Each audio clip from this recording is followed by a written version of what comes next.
something that I wanted to really pick your brain about was in martial arts and just Eastern methodologies, practices, philosophies. What have you found are like the biggest differences between those and Western practices and philosophies?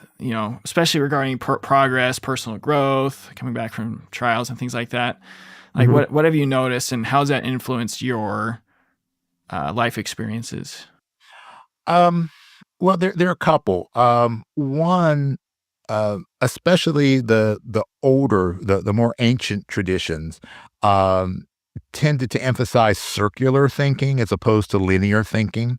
And here in the West, we are very linear in our Oh, thinking. It's very definitely. much cause and effect. Uh, now, because a lot of the kind of the older, especially like the Taoist texts, particularly like the I Ching, the Book of Changes. To me, those theories are very closely related to concepts in quantum physics. Oh, So interesting. instead of thinking that there's a cause and effect, it's it's it's cause, not you do this, then you get this. It's that there's a natural progression. And if you understand where you are in a cycle, that you have the ability to kind of float. It's like, being able to determine which way a stream is going. And you kind of, you know, go with the flow of things. So that's been really kind of foundational to my approach on a lot of things, is that it's not this linear thing. There's a circular nature to things. Um, in my early training, one phrase that I learned was, it's just this yi chi li. Yi is your intention, your thoughts, what's going on up here. Chi is your energy, and li technically means muscular force, like strength through your muscles. So the phrase, when you take it out of just the straight translation, the connotation is that your mind, your thoughts, your intention leads your energy to create action. And that is like boom for me, Yeah, because yeah. when I was coaching people, when I was doing my martial arts school full time, that was one of the big things. Is like when people would have trouble with something, they come in for a private lesson or something, I would sit and talk with them a lot. And just kind of like, well, let's talk a little bit. And it's like, okay, well, tell me why you're here, and tell me what's going on. And it's like, well, don't you want to see me? I'm like, nah, let's just talk for a while. Because what I was doing is I was listening for the words that they use consistently and somewhat unconsciously.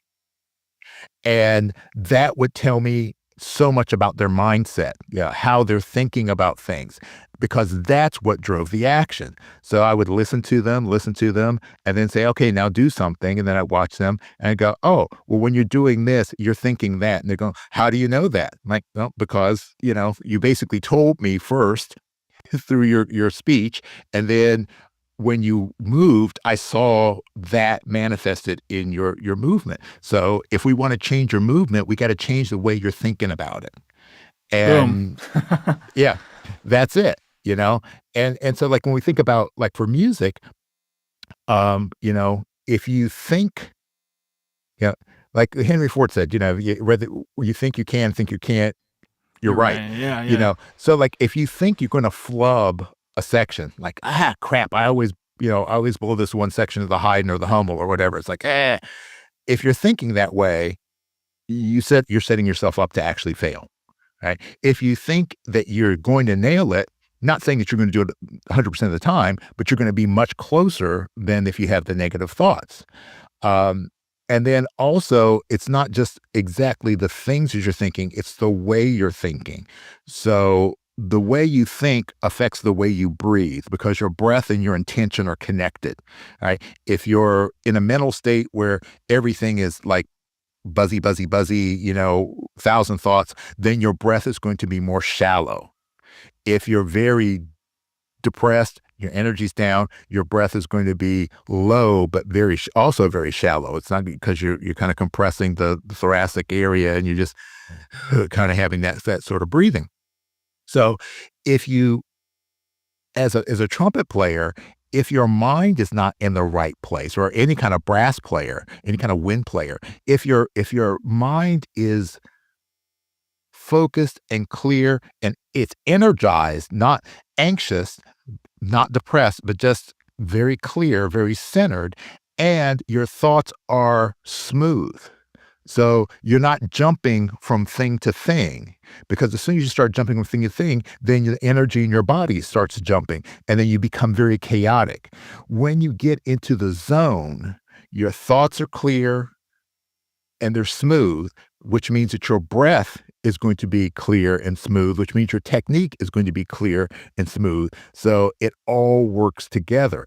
But if there's going to be a change, the change either needs to start here or it needs to start with the breath, because your mind and your breath can't be disconnected. One of them will win if they're going opposite directions. It's a tug of war.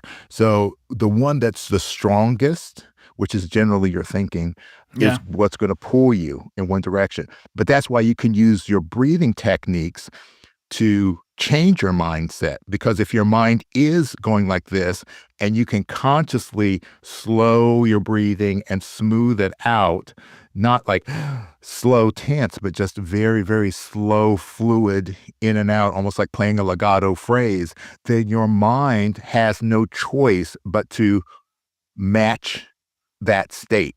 And then that's going to affect then the physiology in terms of how we manipulate, our embouchure and our fingers and all that good stuff.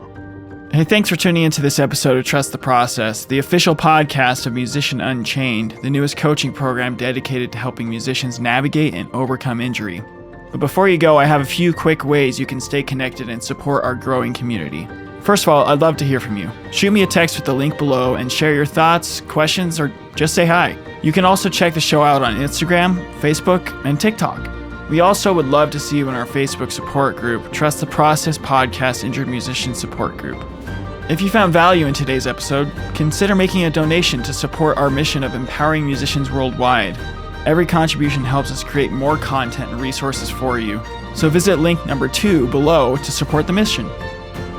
If you decide to donate, I'll send you my newest resource, the Injured Musician Toolkit, which is an ebook designed to give you tools to help you get through your injury.